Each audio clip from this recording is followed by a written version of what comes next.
Hi అండి, అందరికీ నమస్తే. నేను మీ భాగ్య. మన ఎస్హెచ్ గార్డెన్ కి స్వాగతం. ఈ రోజు వీడియో ఏంటంటే గ్రేప్ మొక్క కోసం అండి.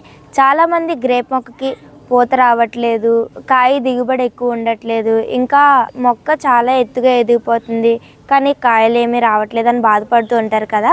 వాటన్నిటికి వీడియోలో సొల్యూషన్ అయితే చెప్పబోతున్నానండి. మరి లేట్ చేయకుండా వీడియోలోకి వెళ్ళిపోదాం, వచ్చేయండి. మా దగ్గర ఉన్న గ్రేప్ ప్లాంట్ అయితే ఇదేనండి. మొత్తం పై వరకు అల్లేసింది. చాలా పెద్ద మొక్క. దీనికి కాయలు కూడా ఉన్నాయండి.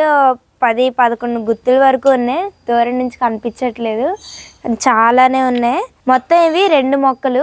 మన గ్రేప్ ప్లాంట్ కి గ్రోత్, పూత అంతా బాగా ఉండాలంటే ఫస్ట్ మనం ఎప్పుడైతే నర్సరీ నుంచి తెచ్చుకుంటామో అప్పుడు మన సెలెక్షన్ అనేది కరెక్ట్గా ఉండాలని, అంటే గ్రాఫ్టెడ్ ప్లాంట్స్ ని ఎంచుకోవాలి. సీడ్స్ నుంచి వచ్చిన ప్లాంట్స్ ని మనం నాటితే అవి చాలా టైం పడుతుందంటే మనకు కాయలు రావడానికి. అలా కాకుండా గ్రాఫ్టెడ్ ప్లాంట్స్ ని తెచ్చుకుంటే 1 ఇయర్ లో మనకు కాపు అనేది కనిపిస్తుంది.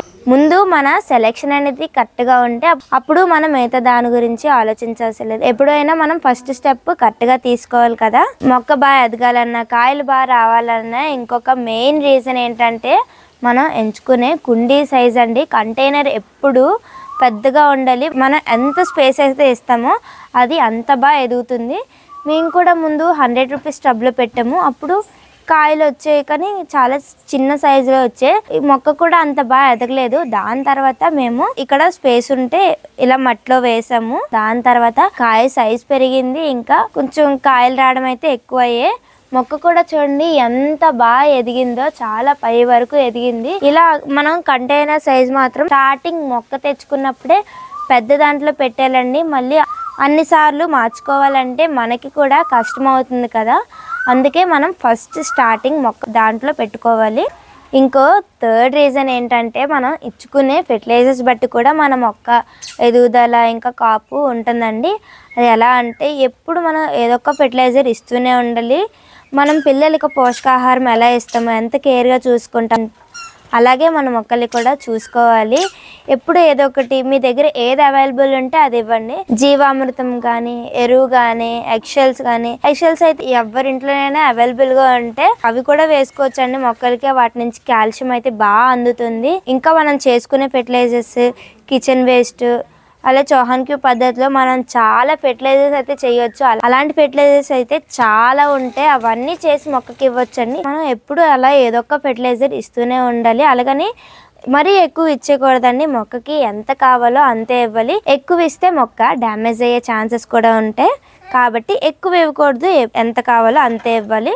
అంటే వీక్లీ వన్స్ ఇచ్చుకుంటే సరిపోతుంది. ఇంకా ఈ మొక్క ప్రూనింగ్ విషయానికి వస్తే ఆగస్ట్ లోపు మనకి మొత్తం కాప్ అంతా అయిపోతుంది కదా. దాని తర్వాత డిసెంబర్ నుంచి అక్టోబర్ వరకు హార్డ్ ప్రూనింగ్ చేయాలండి. అంటే మొక్క మొత్తం సగం వరకు కట్ చేసేయాలి. ఇలాంటిది ఉంది కదా ఈ స్టెమ్, ఇలా కొంచెం పై వరకు మొత్తం సగానికి కట్ చేసేయాలి. అంటే మనకి కాయ ఎక్కడెక్కడైతే వస్తుందో ఆ కొమ్మలన్నీ తీసేయాలండి. దాని తర్వాత మళ్ళా కొత్త చిగురు స్టార్ట్ అవుతుంది. ఆ టైంలో మనం దీనికి గెత్తం అనేది ఇచ్చుకోవాలి. దాని తర్వాత ఇంకా నెక్స్ట్ ఇయర్ కి జూన్ కి మనకి మంచి కాపు అయితే వస్తుంది. అక్టోబర్ నుంచి డిసెంబర్ వరకు హార్డ్ ప్రూనింగ్ అయితే చేయాలి. ఇలాంటప్పుడు అయితే సాఫ్ట్ ప్రూనింగ్, అంటే అలా టిప్స్ కట్ చేసుకుంటే సరిపోతుంది.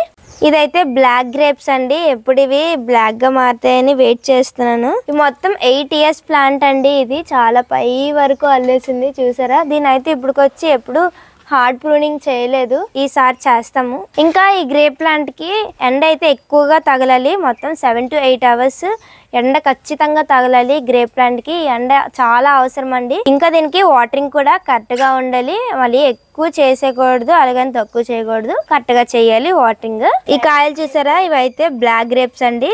ఇవి మంచిగా బ్లాక్ కలర్ లో రావడానికి, ఇంకా స్వీట్ గా అవడానికి మనం NPK ఎక్కువ ఉన్న ఫెర్టిలైజర్ ఇచ్చుకుంటే బాగుంటది. ఇంకా ప్లాంట్ ఇలా కాయ స్టేజ్ లో ఉన్నప్పుడు మనం మొన్న FFJ చేసాం కదా, ఫ్రూట్ ఫర్మెంటెడ్ జ్యూస్, అది స్ప్రే చేసుకుంటే కాయ సైజ్ పెరుగుతుంది, కాయ కలర్ మంచిగా వస్తుంది, ఇంకా స్వీట్నెస్ కూడా బాగుంటదండి. ఆ ఫెర్టిలైజర్ కనుక మీరు చూడాలనుకుంటే కింద డిస్క్రిప్షన్ లో లింక్ పెడతాం, ఒకసారి వాట్సాప్ చేయండి కావాలంటే. ఇంకా ఈ మొక్కకి పెస్ట్ కూడా ఎక్కువ ఉండదు. అప్పుడప్పుడు ఏదైనా పెస్ట్ పట్టింది అనుకోండి, నీమ్ ఆయిల్ స్ప్రే చేస్తే సరిపోతుంది. ఇంకా రైనీ సీజన్ లో అక్కడక్కడ సకింగ్ పెస్ట్, ఫ్లైస్ వచ్చి ఆకులు కన్నాలు పెట్టేస్తే అప్పుడు మనం నీమ్ ఆయిల్ స్ప్రే చేసుకున్నాయి. ఇంకా అమృతాహార్ కిట్ లో దానికి సంబంధించి కొన్ని ఆయిల్స్ అయితే ఉన్నాయి, అవి ఇచ్చుకుంటే సరిపోతుందండి. ఇదండి గ్రేప్కి తీసుకోవాల్సిన కేర్. ఇలాంటి కేర్ కానీ మీరు అందరూ తీసుకుంటే ఖచ్చితంగా మొక్క బాగా ఎదుగుతుంది, కాయ సైజ్ పెరుగుతుంది, మీకు ఎలాంటి ప్రాబ్లమ్స్ లేకుండా కాయలు అనేవి పెద్ద పెద్దగా వస్తాయి. ఇలాంటి టిప్స్ అనేవి అందరూ ఫాలో అవ్వాలి. ఇదండి వీడియో అయితే. నేను చెప్పిన టిప్స్ అన్ని